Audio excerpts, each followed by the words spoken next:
उपस्थित पूर्ण परमात्मा के पूर्ण स्वरूप जिज्ञासु वृंद, आज का दिन एक बड़ा ही दिव्य दिन है।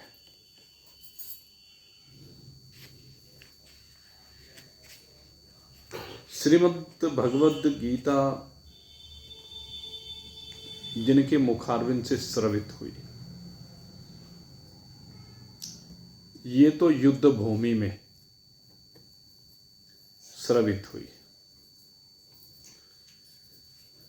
और अब से 5 दिन पूर्व स्रवित हुई, मोक्षदा एकादशी के दिन। और आज के दिन उन्होंने एक दिव्य लीला को किया, और ये लीला आती है श्रीमद् भागवत में। प्रसंग आपने बहुत बार सुना है, भले ही स्मरण ना रहता हो। ये महीना मैंने आपसे कहा था सबसे श्रेष्ठ महीना है। मार्ग शीर्ष पर जाने का मार्ग इसी माह में मिलता है। इसलिए भगवान ने कहा कि मासाना मार्ग शीर्षो महीनों में मैं मार्ग शीर्ष मास हूं। कहने लगे इसका प्रमाण क्या है?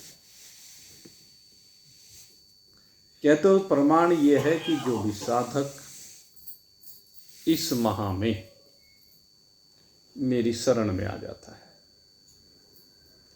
मेरी प्राप्ति के लिए यत्न करता है, कहते आज मैं उसके यत्न को सिद्ध कर देता हूं, उसकी अभिलाषा को पूर्ण कर देता हूं। कहते हैं कौन सा प्रमाण है? तो कहते हैं ब्रिज की भोली भाली गोपियां इसका सबसे बड़ा प्रमाण है। ब्रिज की भोली भाली गोपियां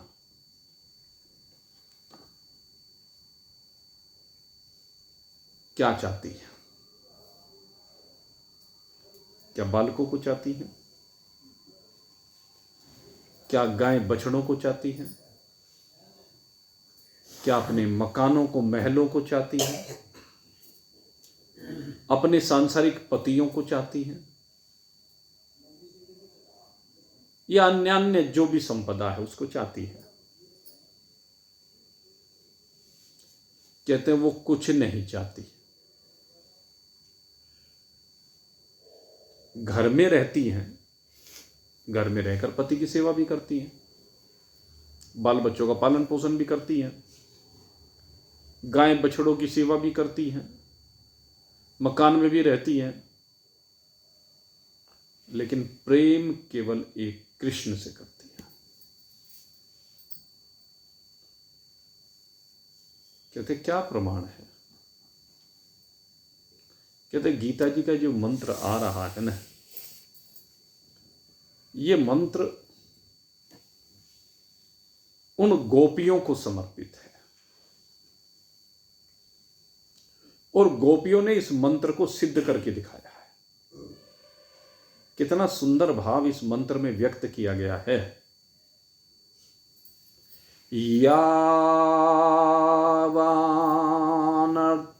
उद्दपानिः सर्वतः समपलुतोदकिः तावान् सर्वेषु वेदेषु ब्राह्मणस्य विजानतः। कहते हैं कि जब निर्द्वंद ये जीव हो जाता है सत तत्व में जीव स्थित हो जाता है। कल आपको बताया था निर्द्वंद स्थिति के बारे में, जहां पर न पक्ष है न विपक्ष है, निष्पक्ष है, जहां पर न मेरा है न तेरा है, केवल एक परमात्मा है। वो सत्व स्थिति, उस सत्य तत्व में स्थित जीव के बारे में बता रहे हैं। कहते हैं फिर संसार में उसका प्रयोजन कितना रह जाता है। कहते हैं जिस प्रकार से किसी को समुंदर की प्राप्ति हो जाए, और कैसे समुंदर की, कहते हैं दूध का समुंदर हो जिसमें भरपूर मिठास भरी हुई हो, तो कहते हैं ऐसे दिव्य क्षीर सागर की जिसको प्राप्ति हो जाए, सब ओर से परिपूर्ण, जो शांति चैन आनंद देने वाला सरोवर है, वो मिल जाए, तो फिर कहते हैं कि छोटे जलाशयों में उसका क्या प्रयोजन रह जाता है।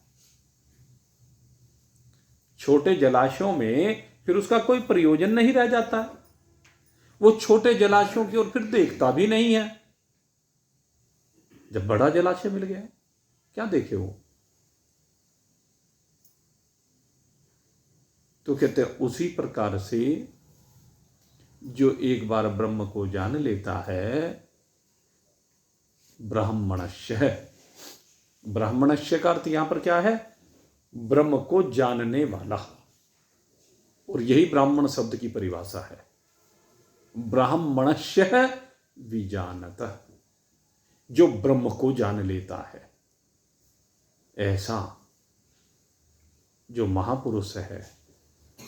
तावान सर्वेषु वेदेषु, उसका सब वेदों में बस इतना ही प्रयोजन रह जाता है। फिर उसका वेदों में भी कोई प्रयोजन नहीं रह जाता। कहते वेद का अध्ययन जिस लिए किया जाता है, वेदों का ज्ञान जिस लिए प्राप्त किया जाता है, वो एक परमात्मा के लिए है। जिसने परमात्मा को प्राप्त कर लिया, फिर उसके लिए किसी दूसरी वस्तु का कोई महत्व नहीं रह जाता है। न वेदों का महत्व रह जाता है, न वेदों में वर्णित कर्मकांड के जितने भी देवता हैं उनका महत्व रह जाता है। सारे देवी देवता गौण हो जाते हैं। यद्यपि रहता सबके साथ है, काम सबसे चलाता है, लेकिन प्रयोजन कुछ भी रहता नहीं है। उसी प्रकार ये जो ब्रह्मज्ञानी, ये जो आत्मज्ञानी संसार में तो रहता है, परिवार में तो रहता है, समाज में तो रहता है, मित्रों में तो रहता है, भोगों में तो रहता है, लेकिन न उसका भोगों में प्रयोजन है, न उसका बाल बच्चों में प्रयोजन है, न पति पत्नी का कोई प्रयोजन है, न मकान दुकान फैक्ट्री का कोई प्रयोजन है। कहते हैं उसका प्रयोजन क्या है, जो है उसे प्राप्त हो गया, अब इन सब से केवल काम चलाता है। और इसमें कहते हैं कैसे काम चलाते हैं, कहते हैं जैसे गोपियां चला रही हैं, गोपियां काम चला रही हैं, सारे परिवार से काम चला रही हैं, लेकिन आस्था निष्ठा केवल एक कृष्ण में है। उन्हें कृष्ण के अतिरिक्त और कुछ दिखता ही नहीं है। हर व्यवहार के करते हुए, खाते पीते, चलते फिरते, उठते बैठते, केवल कृष्ण मात्र उनको चाहिए। उनका प्रयोजन केवल यह है। और इस प्रयोजन की पूर्ति कब होती है, तो मैं आपसे कथा का वर्णन कर रहा था। इस प्रयोजन की पूर्ति इस मार्गशीर्ष मास में होती है। भगवान ने कहा कि मैं मार्गशीर्ष मास में ही हूं। कहले तुम मार्गशीर्ष मास हो, तो चलो तुम्हारी प्राप्ति के लिए हम इसी महीने में व्रत करेंगे। किसका व्रत करेंगे? मां कात्यायनी का। मां कात्यायनी का व्रत करेंगी, उस शक्ति की आराधना करेंगी, उससे प्रार्थना करेंगी कि वो तेरी प्राप्ति करा दे। रोज हम स्वच्छ निर्मल होकर के यमुना जी के जल में स्नान करके, क्योंकि यमुना जी क्या है? कर्म योग की प्रतीक है यमुना। विधि निषेधमय कलिमल हरणी करम कथार बिनंदनी बरणी। गोस्वामी जी महाराज ने क्या कहा?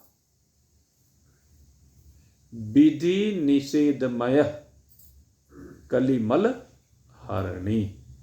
कलयुग के जितने विकार हैं, कलयुग के जितने पाप हैं, कलयुग ने जितनी कीचड़ हमारे अंतःकरण में भर दी है,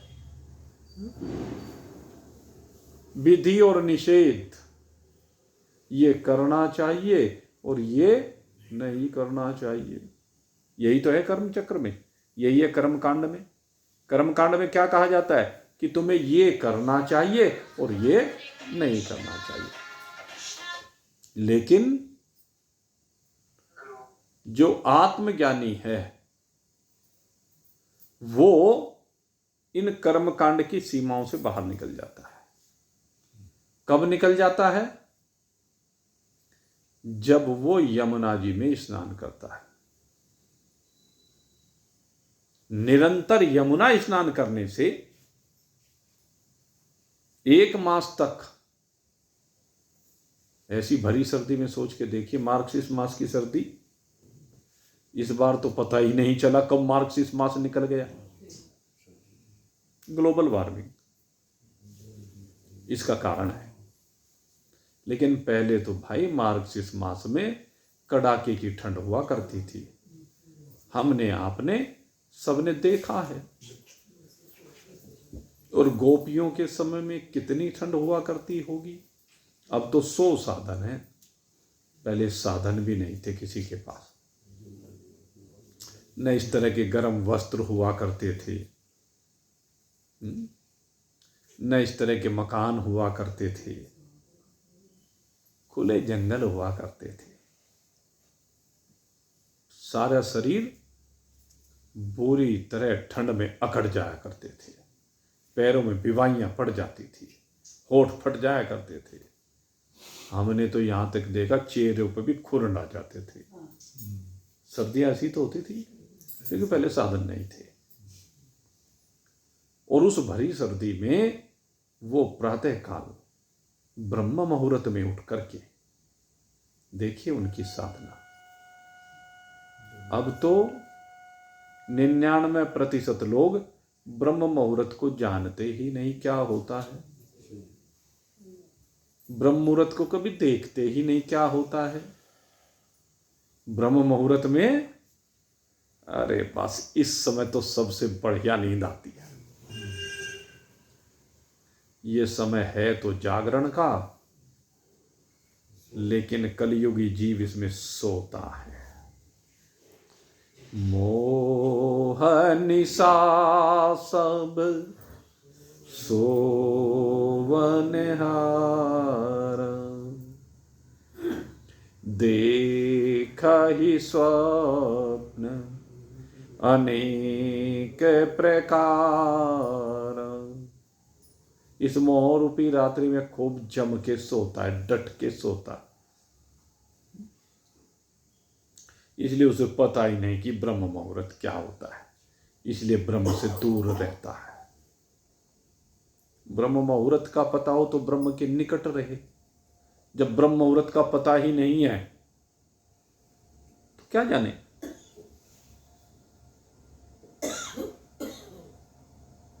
गांव में एक व्यक्ति रहता। किसी ने कहा, अरे तूने शहर देखा? कि नहीं, मैंने तो नहीं देखा। अरे शहर में ये होता है, वो होता है, ये बड़ी बड़ी इमारतें। कहने लगा, हमारी हवेली से बढ़िया। कहने लगा, तेरी हवेली क्या, साहूकार की हवेली क्या, जमींदार की हवेली क्या, शहर में तो सारी इससे बढ़िया ही बढ़िया। कहना, गड़ंग मत मार, बकवास मत कर, इससे बढ़िया भी हवेली हो सकती है भला। अरे शहर में बहुत बढ़िया बढ़िया मिठाइयों की दुकानें होती हैं, कहना हमारी खीर से भी बढ़िया होती है, हमारी हलवे से भी बढ़िया होती है। कहने लगे, तूने चख के नहीं देखी इसलिए तेरे को पता नहीं। कहना, छोड़, गड़न मार रहा। अब बेचारे ने, जिसने शहर देखा नहीं, जिसने शहर की मिठाइयां देखी नहीं, तो वो तो यही कहेगा। एक स्वाभाविक सी बात है। तो ऐसे जिसने ब्रह्म मुहूर्त का स्वाद चखा नहीं, ब्रह्म मुहूर्त का आनंद लिया नहीं, ब्रह्म मुहूर्त में ब्रह्म चिंतन किया नहीं, ब्रह्म के साथ तारों को जोड़ा नहीं, वो क्या जाने ब्रह्म मुहूर्त के आनंद को। अरे ब्रह्म मुहूर्त में जब आप बिस्तर में लेटे लेटे लिहाफ ओढ़े ओढ़े और तार जोड़ के देखो, न आपको कोई वहां डिस्टर्ब करने वाला है, न उस समय आपको कोई काम धंधा है, दिमाग भी सो करके पूरा रेस्ट लेकर के तरोताजा हो जाता है। और उस समय जब आप अपने स्वरूप का चिंतन करते हैं, अपने आप को इस शरीर की सीमा से बाहर निकालते हैं, जिस समय आप देखते हैं कि ज्ञान इंद्रिय कर्म इंद्रिय इस स्थूल शरीर से विलग हैं, इन ज्ञान इंद्रिय कर्मेंद्रियों के माध्यम से ही इस स्थूल की शरीर के गोलकों को शक्ति मिल रही है, और उस समय आप मन का अवलोकन करते हैं, क्योंकि उस समय मन की वृत्तियां नगण्य सी हो जाती हैं। मन की वृत्तियां संसार में घूमने वाली उस समय नहीं होती हैं। तो उस समय ये जीव मन का दृष्टा बनकर, इन ज्ञानेंद्रिय कर्मेंद्रियों का दृष्टा बनकर, इस स्थूल शरीर का दृष्टा बनकर, इस सूक्ष्म शरीर का दृष्टा बनकर के कारण भाव से अपने आप में विराजमान होता है, और अपने आप में विराजमान होकर के अपनी जीवता को एक और हटा करके, इस जीवता के आवरण को एक और हटा करके अपनी मस्ती में मस्त हो जाता है। ये ब्रह्म मुहूर्त की विशेषता है। ब्रह्म मुहूर्त का ब्रह्म चिंतन आपको ब्रह्म में स्थित कर देता है। इसलिए ब्रह्म मुहूर्त की महत्ता को जानिए। इन गोपियों ने ब्रह्म मुहूर्त की महत्ता को जाना, और प्रातः काल, ये प्रतीकात्मक है, ये ध्यान रखना। जो कर्मकांड की साधनाएं बताई जाती हैं ज्ञान योग में, सब प्रतीकात्मक हैं। और गोपियों ने शरीर से पहले साधना की। अब 4 बजे ब्रह्म मुहूर्त में, अब तो सारा शहर जगमगाया होता है पूरी रात भी। पहले 4 बजे हाथ को हाथ नहीं सूझता, ऐसा अंधकार, घनघोर अंधकार, और चारों ओर कोहरा पड़ा हुआ हो। सोच के देखें, अब नदियों के किनारे जाकर के देखो, आजकल भी, पहले तो नदियां थी, अब तो जरा जरा सी रह गई, लेकिन उसके बावजूद भी आज भी जा करके देखो, नदी भी दिखाई नहीं देती कहाँ है सामने। लेकिन ये गोपियां ब्रह्म मुहूर्त में उठ करके यमुना जी पर जाती, और यमुना जी पर जाकर के सब गोपियां उस ब्रह्म मुहूर्त में ठंडे ठंडे बर्फीले जल में स्नान करती, स्नान करके अपने तन को पवित्र करती, और तन को पवित्र करने के बाद मन को पवित्र करने के लिए माँ कात्यायनी की पार्थिव मूर्ति बना करके रोज पूजा अर्चना करती, रोज उनसे प्रार्थना करती। और क्या प्रार्थना करती कि हे माँ, हे जगदम्बिके, आप तो उन भगवान की अर्धांगिनी शक्ति हैं। हे माँ, आप जानती हैं उस विधि को, इसलिए आप हमारे ऊपर कृपा कीजिए और हमें उन हमारे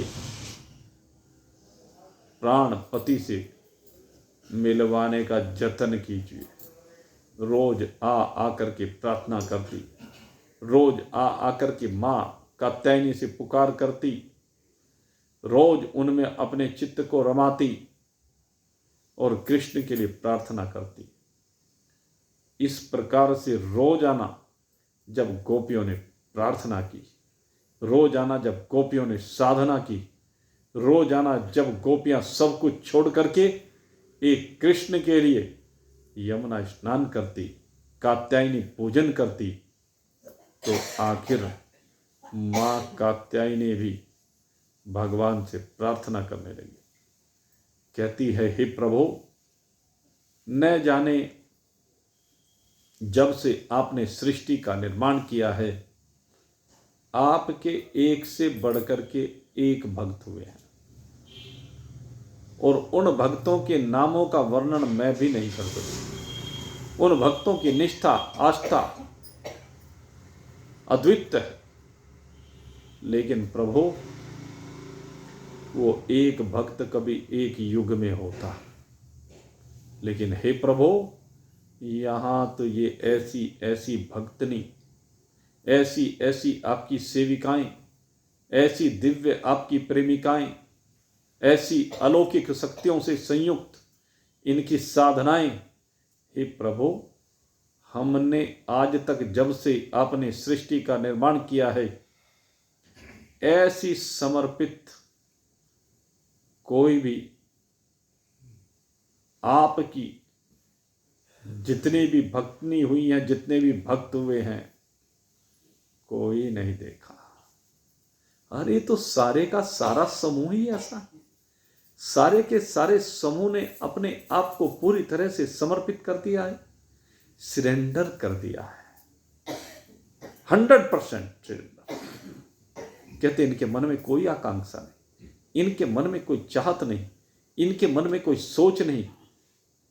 जिन चीजों की सारा संसार अभिलाषा करता है, आपके भक्त जिसके लिए आपका पूजन करते हैं, आपका मनन करते हैं, आपका स्मरण करते हैं, अपने शरीर को तपाते हैं, कहते उनके अंदर भी कुछ कामनाएं बनी रहती हैं।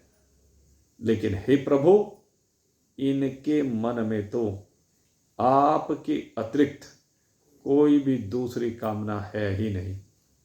नए बाल बच्चों के बारे में सोचती हैं कि उनका पालन पोषण कैसे होगा, न उनके भविष्य के बारे में चिंतन करती हैं, न पति के बारे में सोचती हैं, न सास ससुर के बारे में सोचती हैं, न मकान दुकान फैक्ट्री के बारे में सोचती हैं, न ग्वाल बालों के बारे में सोचती हैं, किसी के बारे में नहीं सोचती, केवल एक आप के बारे में सोचती है।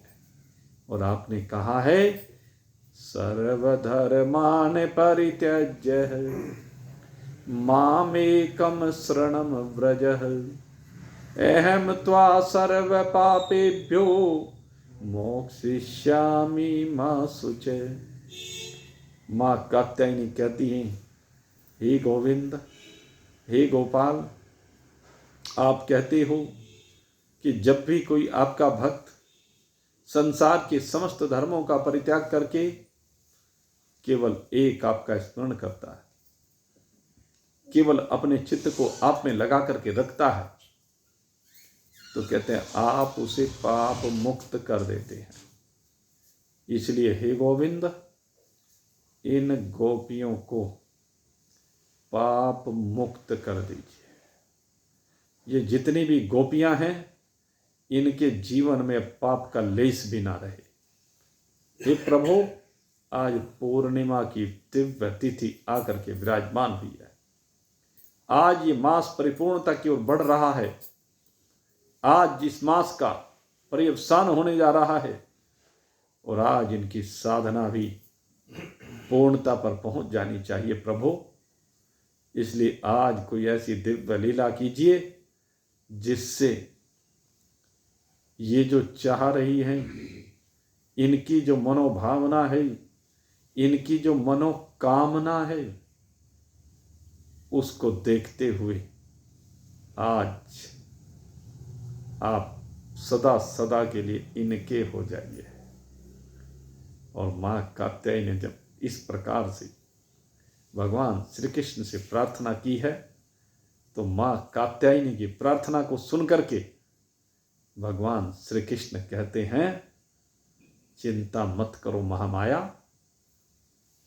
अरे जिसकी तुम सिफारिश कर रही हो।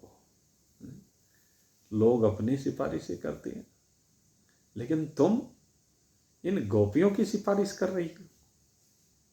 धन्य हो तुम। कैसा तुम्हारा स्वभाव है, मुझसे सिफारिश कर रही हो। तो आज तुम्हारी मनोकामना अवश्य पूर्ण करूंगा। और आज भगवान श्री कृष्ण चल देते हैं और आज लीला ही लीला में गोपियों के प्रेम को स्वीकार करते हैं, गोपियों के समर्पण को स्वीकार करते हैं।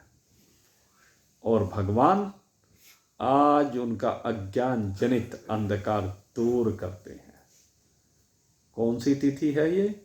मार्गशीर्ष मास की पूर्णिमा तिथि, जिस दिन भगवान इनके आंखों के आगे से अज्ञान का पर्दा हटा देते हैं।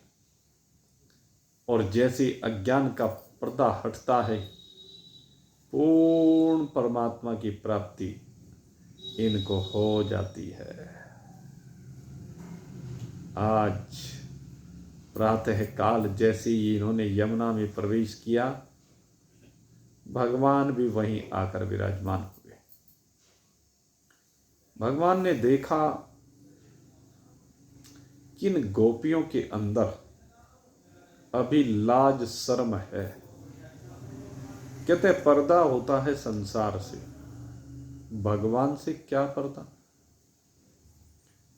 भगवान से किसी भी जीव का क्या पर्दा? कहते इनके मन में जो भावनाएं हैं, आज इनके सारे पर्दे हटा करके उन भावनाओं को पूर्ण करने का दिन है।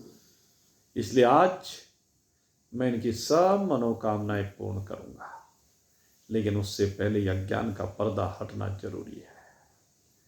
चित्त इनका निर्मल है, चित्त इनका स्थिर है, लेकिन अभी अज्ञान का पर्दा है, अभी गोपी भाव बना हुआ है, अभी अपने से पृथक कृष्ण भाव बना हुआ है। इसलिए आज इनका ये गोपी भाव हटाना जरूरी है। आज गोपी और कृष्ण का भेद मिटाना जरूरी है। जब तक गोपी भाव रहेगा, तब तक कृष्ण भाव आ ही नहीं सकता। इसलिए अब इन्हें गोपी भाव से अलग हटा करके कृष्ण भाव में संस्थापित करना है। इसलिए अज्ञान का आवरण हटना जरूरी है। जब मैं था तब हरि नहीं, जब मैं था तब हरि नहीं, अब हरि है तो मैं नाई, अब हरि है तो मैं नाई। प्रेम गरी अति साकेरी, जा मैं दोन समाई, कबीरा जा मैं दोन समाई। ये प्रेम की गरी इतनी संकरी है, इसमें दो रह नहीं सकते, इसमें केवल एक का स्थान है। इसलिए भगवान कहते हैं कि इस प्रेम की गली में हम दो रूप में नहीं रह सकते, हम एक रूप में रहेंगे। अब से गोपी और कृष्ण दो नहीं रहेंगे, अब से राधा और कृष्ण दो नहीं होंगे, राधा और कृष्ण दोनों मिलकर के एक हो जाएंगे। राधे कृष्ण हो जाएंगे, राधे श्याम हो जाएंगे, हरे कृष्ण हो जाएंगे आज। इसलिए भगवान अपने इन साधकों की साधना को पूर्ण करने के लिए, बहुत से भक्त कहते हैं ना कि भगवान जी हाथ रख दें, ये है हाथ रखना। लेकिन हाथ किसके शरीर पर रखा गया, किसके सिर पर रखा गया? गोपियों के। कब रखा गया? जब 100% समर्पण हो गया। अरे कोरी किताब हो गई, जब तक किताब कोरी नहीं होती तब तक ये हाथ रखा नहीं जाता। हम किताब कोरी करके नहीं देते। न जाने कितने शास्त्र इस खोपड़ी में भरे पड़े, न जाने कितने महान पुरुषों की वाणियां इस खोपड़ी में भरी पड़ी, और न जाने कितने कबाड़ियों का कबाड़ इसमें भरा पड़ा है। ये कबाड़ भी खाली करना पड़ेगा, वो वाणियां भी खाली करनी पड़ेगी, वो शास्त्र भी खाली करना पड़ेगा। अगर गुरु की कृपा इस रूप में कोई चाहता है, अगर परमात्मा की कृपा कोई इस रूप में चाहता है, तो इस खोपड़ी में जो कुछ भी भर रखा है, चाहे वो सोना भर रखा हो, चाहे राम भर रखा हो, दोनों को खाली करना पड़ेगा। और जब बिल्कुल खाली हो जाता है, न स्थूल शरीर, न सूक्ष्म शरीर, न कारण शरीर अन्नमय कोश की सीमा से बाहर निकल जाए, प्राणमय कोश की सीमा से बाहर निकल जाए, मनोमय कोश की सीमा को तोड़ डाले, विज्ञानमय कोश से नाता तोड़ दे, आनंदमय कोश की छाया से भी अपने को विलग कर ले, तो कहते हैं वो स्थिति है जब बिल्कुल खाली हो जाता है। और जैसे ही खाली हुआ, वैसे परमात्मा इसमें ओतप्रोत हो गया, वैसे ही परमात्मा इसमें ठूस ठूस करके भरा गया। हमने ठूस ठूस करके गंदगी भर रखी है, गंदगी की जगह परमात्मा भर जाता है। कोशिश करके तो देखो, प्रयास करके तो देखो, खाली होके तो देखो, इस मन में से कबाड़े को निकाल के तो देखो, इस खजाने में जो जो कुछ भर रखा उसे बाहर निकाल के देखो तो सही। असली माल मिलेगा, असली सुख मिलेगा, दिव्य सुख मिलेगा, अनंत सुख मिलेगा। मेरो मन अनंत कहाँ सुख पावे, जी मेरो मन अनंत कहाँ सुख पावे। मेरो मन अनंत कहाँ सुख पावे, जी मेरो मन अनंत।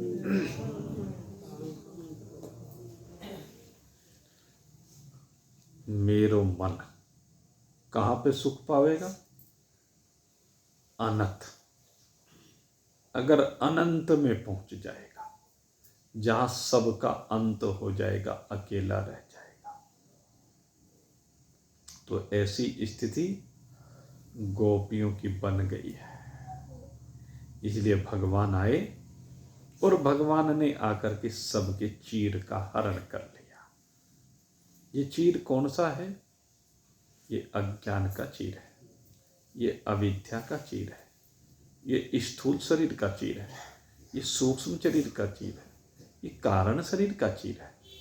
ये जो 3 चीर है ना, 3 आवरण है ना, 3 वस्त्र है ना, तीनों को भगवान हटा देते हैं उपदेश दे करके। भगवान वस्त्रों के बहाने से जब उनके बीच में प्रकट हुए, तो भगवान ने उनके चीर हटाए। कोई तो कहते हैं लौकिक वस्त्र हटाए। लौकिक वस्त्र तो कोई पहने ना पहने, इनकी कोई अहमियत नहीं भगवान के सामने। असली विषय क्या है? भगवान के सामने स्थूल शरीर का वस्त्र, अर्थात स्थूल शरीर में जो अहंकार है कि मैं ये शरीर हूं, ये हटना जरूरी है। भगवान के सामने सूक्ष्म शरीर का वस्त्र, 5 ज्ञानेंद्रियों का वस्त्र ओढ़ रखा है, 5 कर्मेंद्रियों का वस्त्र ओढ़ रखा है, 5 प्राणों का वस्त्र ओढ़ रखा है, अंतःकरण चतुष्ट का वस्त्र ओढ़ रखा है। भगवान के सामने ये स्थूल शरीर के बाद 19 प्रकार का जो सूक्ष्म शरीर का वस्त्र ओढ़ रखा है, इनको उतारने की जरूरत है। और उसके बाद कहते अविद्या का वस्त्र, कारण शरीर का वस्त्र, नासमझी का वस्त्र, भूल का वस्त्र, उल्टी समझ का वस्त्र, सतोगुणी वस्त्र, रजोगुणी वस्त्र, तमोगुणी वस्त्र, ये सब प्रकार के वस्त्र जो ओढ़े बैठे हैं, कहते इन सब वस्त्रों को हटाना है। और जैसे ये तीनों प्रकार के वस्त्र हटते हैं, तीनों गुणों के वस्त्र हटते हैं, उसी समय भगवान का प्रकटन हो जाता है। गोपियों के हृदयों में जो अब तक संसार बैठा हुआ था, वो संसार हट करके अब हृदय में संसाराधिपति बैठ जाता है। और जैसे संसाराधिपति बैठे हैं, फिर तो हर्ष का कोई ठिकाना नहीं रहा। परमात्मा से जो मिलन होता है ना, राम मिलन लो घणो उम्हाऊ, मैं निस दिन देखूं बाटड़िया।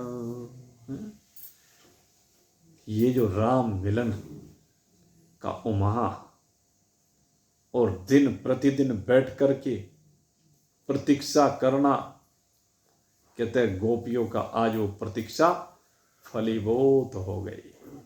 जो राम से मिलने का उम्हा था, आज वो पराकाष्ठा पर पहुंच गया, क्योंकि आज श्याम उनका हो गया, ये राम उनका हो गया। आज ये राम उनके हृदय में विराजमान हो गया। इसलिए गोपियां आनंदित हो उठी, और इस आनंद का कोई ठिकाना कभी नहीं रहा, क्योंकि ये जो आनंद मिला ना, ये सदा रहने लगा। अब गोपियों के जीवन में कोई अभाव नहीं। अब गोपियां अपने घरों में भी लौट आई हैं, लेकिन घरों में लौट करके उनका जीवन देखिए कैसा दिव्य हो गया है, तो बिल्कुल असंग हो गया है, चिपकाव समाप्त हो गया है। क्योंकि जब पूर्ण परमात्मा की प्राप्ति हो गई, तो फिर अपूर्ण में क्या आसक्ति?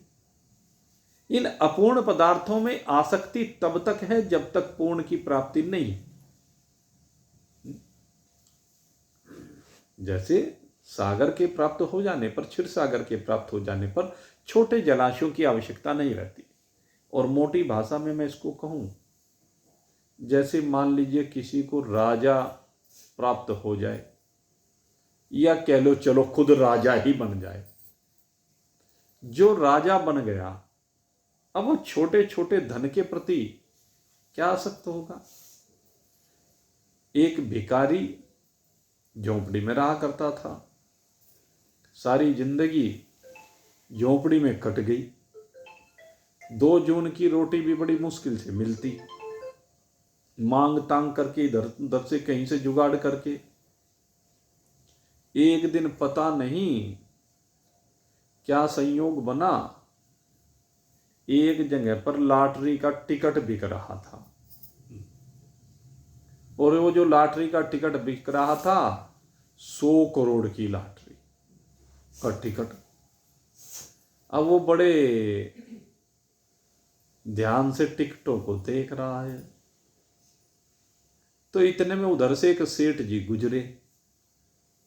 उन्होंने भी लॉटरी वाले को देखा, और सेठ जी होने के बावजूद उन्होंने उस लॉटरी वाले से ला भाई 10 टिकट दे दे। अब 1,000 रुपये का एक एक टिकट था, 10,000 रुपये काट के दिए। और वे जो 10,000 रुपये काट करके दिए, वो भिखारी भी देख रहा है, देखो 10,000 रुपये के टिकट खरीद ली लाला जी ने, यहाँ तो रोटी भी नसीब नहीं होती। लाला जी ने उसकी तरफ देखा कि इसकी भी कुछ चाहत है। आज लाला जी के जी में पता नहीं क्या आया, 1,000 रुपये का एक नोट निकाला और उस लॉटरी वाले से कहा, ला भाई एक टिकट दे। अब एक टिकट और दे दिया उसने लॉटरी वाले से लिया हुआ टिकट उस भिखारी के हाथ पे रख दिया, ले। अब वो तो 1,000 रुपया चाहता था, उसे लॉटरी के टिकट का क्या करना था, पर लाला जी ने कहा, ले आज तेरे नाम का मैंने लॉटरी का टिकट खरीद के दिया है और भगवान से प्रार्थना करता हूं कि तेरी लॉटरी निकले। अब ये तो बात सब अपना सामान्य रूप से कह देते हैं, शुभकामनाएं हैं। अब खैर भिखारी ले गया, अपना भीख मांगता गुजारा करता। होते होते एक दिन लॉटरी खुल गई भाई, और जिस दिन लॉटरी खुली, वो सेठ जी की भावना कहिए, सेठ जी की सच्ची पुकार कहिए, लॉटरी उसी भिखारी की लग गई। अब जब लॉटरी में नाम निकला, चूंकि नाम लिखा गया था भिखारी का, अखबार में प्रकाशित हुआ। अखबार में प्रकाशित होने पर अब सब ढूंढने लगे, पता नहीं भाई कौन है क्या है। अब लाला जी ने भी देखा कि भाई ये तो लॉटरी उसी की लग गई। अब सेठ जी आ रहे हैं ढूंढते हुए, और सेठ जी ने खैर भिखारी को ढूंढ लिया। भिखारी को पता ही नहीं कुछ। भिखारी ने सेठ जी को देखा और सेठ जी को देख के कहने, लाला जी ले अपना एक कागज का टुकड़ा। कहने, हाँ भाई इस कागज के टुकड़े को लेने के लिए आया हूं। कहने, क्या मतलब? कहने, तुझे पता है इस कागज के टुकड़े की कीमत? कहने, इस कागज के टुकड़े की क्या कीमत वाला? मुझे तो 2 रोटी की कीमत का पता है, बड़ी मुश्किल से मिलती है सारे दिन। कहने लगे, ला मैं तो तेरे आगे कमंडलू फैलाता हूं, डाल दे इसमें कुछ भिक्षा। लाला जी ने उसका कमंडलू हाथ में लिया और फेंक के दूर मारा। कहने, क्या करते हो लाला जी? कहने लगे, ठीक करता हूं, तू अब भिखारी नहीं है। कहने, क्यों सेठ जी मजाक करते हो? मैं भिखारी नहीं तू और क्या हूं? कहने, तो राजा है। कहने, मैं राजा हूं? कहने, दिन में चढ़ा ली क्या? कहने लगे, हाँ चढ़ा ली भाई, मेरे राम ने चढ़ा दी। कहने, क्या कहना चाहते हो? कहने लगे, तू अब अरबपति है, तेरी 100 करोड़ रुपए की लॉटरी निकली है। कहने, 100 करोड़ की लॉटरी कितने होते हैं? अब उस बेचारे को क्या पता। कहने, चल मेरे साथ, मैं तुझे बताता हूं कितने होते हैं। और सेठ भी देखो कैसी दिव्य भावनाएं उस सेठ की। उसकी तो लॉटरी नहीं लगी सेठ की, लेकिन जो लॉटरी लगी इतना ईमानदार है कि वो पैसा सारे का सारा उसको दिलवाया है। पहले कभी हाथ फैल ना हो जाए ये भी देखा। धीरे धीरे धीरे एक महल में लेकर के गया, एक महल को खरीदा उसके नाम से, और महल को खरीद करके कहने, कैसा लग रहा है? कहने, बहुत बढ़िया लग रहा है। कहने, तेरी झोपड़ी से बढ़िया लग रहा है? कहने, जी उस झोपड़ी से क्या तुलना करते हो? फिर देखा उसके वैभव, उसमें सामान मंगा के रखा। कहने लगे, अच्छा तू यहीं रहने लग। धीरे धीरे उसमें रखा, उसके बाल बच्चों को बुलवाया धीरे धीरे करके, पहले मजदूर के रूप में रखा। फिर कहने लगे, तू मुंशी जी बन, मजदूर से मुंशी जी बना दिया। फिर कहने लगे, अच्छा ले मैं तेरे नाम का व्यापार शुरू कर रहा हूँ। व्यापार शुरू कराया, और फिर कहने, अब तो मुंशी जी से ले इस गद्दी पे बैठ, मालिक बना के मालिक बना दिया। क्योंकि 100 करोड़ एकदम हजम होने वाले नहीं थे, धीरे धीरे धीरे धीरे लाइन पर लेकर गए। तो अब सोचिए, जब उसे गद्दी पर बैठा दिया, करोड़ों के व्यापार चलने लगे, महल में रहने लगा तो झोपड़ी से उसका क्या प्रयोजन रह गया? उस भीख के पात्र से उसका क्या प्रयोजन रह गया? अब वो झोपड़ी को जाके भी देखेगा क्या कभी? जरूरत है क्या उसको? ऐसे जिसको परमात्मा मिल जाए, जिसको अपने स्वरूप की प्राप्ति हो जाए, उसे कहीं और देखने की आवश्यकता नहीं। यही है आज के इस श्लोक का ये प्रसाद। यावनार्तुद्दपाने सर्वतः संपलुतोदके तावान सर्वेषु वेदेषु ब्राह्मणस्य विजानतः। ऐसे ही आत्मज्ञानी जब परमात्मा को प्राप्त कर लेता है, अपने स्वरूप में स्थित हो जाता है, तो उसके संसार में फिर कोई भी प्रयोजन रहता है। और ये मन से नहीं रहता, मेन बात ये। एक तो एक में मन मार के उपलब्धि ना हो इसलिए मन महसूस के रह जाए, नहीं, कहते उसकी इच्छा ही समाप्त होता। भिद्यते हृदय ग्रंथि, उसकी हृदय की ग्रंथि खुल जाती है, छेदन हो जाता है, सारे संशयों का छेदन हो जाता है। छिद्यन्ते सर्व संशय और क्षीयन्ते चास्य कर्माणि तस्मिन् दृष्टि परावर है। क्योंकि पर और अवर का ठीक ठीक निर्णय करने के कारण से सारे कर्मक्ष को प्राप्त हो जाते हैं, सारी चाहते निवृत्त हो जाती हैं। चाह गई चिंता मिटी, मनवा बेपरवाह, जिसको कछु न चाहिए वही साहों का साह। तो ये वो साहों का सहा है जो इस स्थिति में विराजमान हो जाता है। और वास्तविक स्थिति आपकी यही है। अपनी इस स्थिति को समझिए और गोपियों की तरह से अज्ञान का हरण कर दीजिए, चीर का हरण कर दीजिए। ये चीर हरण हुए बिना इस स्थिति में विराजमानता संभव नहीं है। तो आज चीर हरण का दिन है, इसलिए आज सारे चीर का हरण कर दीजिए और आनंद मनाइए। आप सभी के लिए बहुत बहुत शुभकामना करते हुए इस दिव्य दिवस पर मैं भगवान से प्रार्थना करता हूँ कि हे प्रभु, हे भगवान श्री कृष्ण, ये सब भक्त आपकी शरण में हैं और गोपियों की भांति अपना समर्पण कर रहे हैं। इसलिए आज आप इनको इनके कृष्ण स्वरूप का दर्शन करा दीजिए। इन्हीं शुभ भावों के साथ आज का सत्संग यहीं पर विश्राम को प्राप्त हो रहा है। बोले सच्चिदानंद भगवान की।